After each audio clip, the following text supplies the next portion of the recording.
When a primatologist Akira Suzuki began studying show monkeys in the 1950s, he found that they often roamed out of the mountains to feed in apple orchards. After a decade observing this behavior, Suzuki began to feed the monkeys in their mountains habitats by providing them with soybeans to eat. The monkeys no longer raided the orchards where Suzuki began his work. 23 snow monkeys lived in the region he studied. The population today is 270 snow monkeys and is expected to continue growing.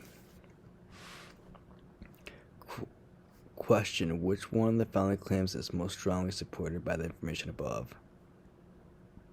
So we came to the information on snow monkeys. We consider that the research done in the 1950s about the living conditions and the food they were eating. Snow monkeys roamed out of their mountain habitat. Snow monkeys also eat apples, orchards out of the mountains. Snow monkeys fed on soybeans in their mountain habitat. Snow monkeys no longer raided apple orchards. Snow monkeys no longer left mountains living conditions. Conclusion: snow monkeys population increased and continued. So based on this information that we have, we're going to go ahead and consider the choice A, and then we're going to go from there as which one strongly supports this information. For choice A, snow monkeys do not feed outside of their mountain habitats when food is readily available within it. Yes, this claim of snow monkeys eating food that is accessible is supported by this passage. Let's see if any of this other answer choice is better. B, for snow monkeys, soybeans provide more complete nutrition than other beans. No, this information wasn't mentioned about the nutrition benefits on soybeans and the stimulus, so we're going to have to remove that one. C, in feeding soybeans to the monkeys, Suzuki did not intend to provoke the phenomenon population growth that resulted. No, the population growth is not an unintended phenomenon that the growth resulted. So compare choice A. Choice A is going to be better than choice C, so we're going to have to remove choice C out. D, snow monkeys eat apples only if there is no other fruit to eat. No, the assumption to be made by eating apples only is not that. This is not the assumption to be made. Only the apples, so go ahead and remove it. E, feeding soybeans to snow monkeys has proved to be an environmental unsound policy. No, unsound policy is not safe in poor conditions, which is not what the stimulus is mentioning. So by process elimination and by going by the best choice here, we came to choice A, and that was for the snow monkeys do not feed outside of their mountain habitats when food is readily available within it. This claim right here will be the best information to be supported by this passage, by this information above here, above the conclusion. Body temperature can be estimated by the relative proportion of two oxygen isotopes in bone. Such estimates derived from dinosaur fossils suggest that the dinosaurs had nearly the same body temperature in their limbs and as in the rest of their bodies. Typically, the core body temperatures of cold-blooded animals today is much higher than the body temperature in their limbs. Thus, dinosaurs were probably warm-blooded. So this passage is going to be where you consider a question along with it, which the following issue most seriously weakens this argument. So basically, with this information, let's go ahead and figure out which one weakens the stimulus.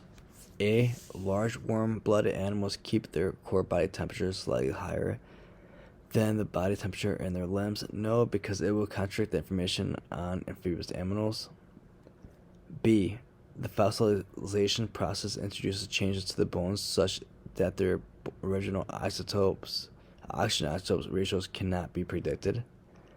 That would, yes, weaken the statement, meaning that changes in bones cannot be accurately really to calculate the prediction of oxygen isotope ratios.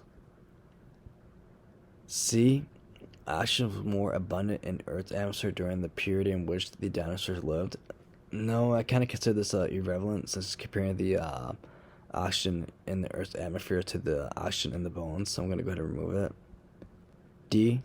Small, warm-blooded animals like mice tend to have more uniform body temperatures than do large, warm-blood animals like elephant. No, contradicts the information on animal body temperatures because they were going for the difference between animals and the warm-blooded versus cold-blooded. E. Warm-blooded animals are more active and use more oxygen than cold-blooded animals. No, it does not explain the body temperature differences at all. So choice B, the phosphorylation process introduces changes to the bones such that the original oxygen isotope ratios cannot be predicted, is the best match and the best answer for this question. A recent study has found that, surprisingly, the risk of serious injuries to work is higher in industries that are monitored by government safety inspectors than in industries that are not so monitored. Why one of the following, if true, most helps to explain the surprising finding described above? A.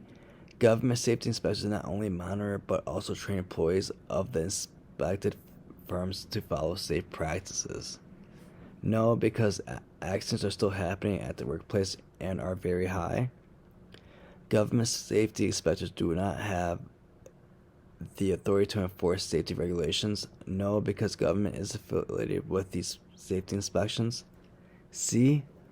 Only those industries with inherently high risk of job injuries are monitored by government safety inspectors. Yes, this will explain why the industry monitored by government is occurring with the high level risk injuries and why they're affiliated in the category with the government inspectors. D. Workers behave especially cautiously when they believe that their performance is being monitored by government safety inspectors.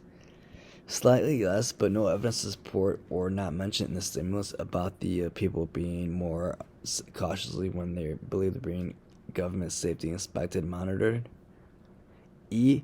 Some of the industries that are being monitored by government safety inspectors have much lower rates of injury than do other industries that are also so monitored. No, contradicts stimulus and goes against the information on the stimulus as well. So choice C, only those industries with inherently high risk of on-the-job injuries are monitored by government safety inspectors, is the best answer. Please subscribe to my channel. I will give daily tips and advice on how to solve the newest LSAT questions.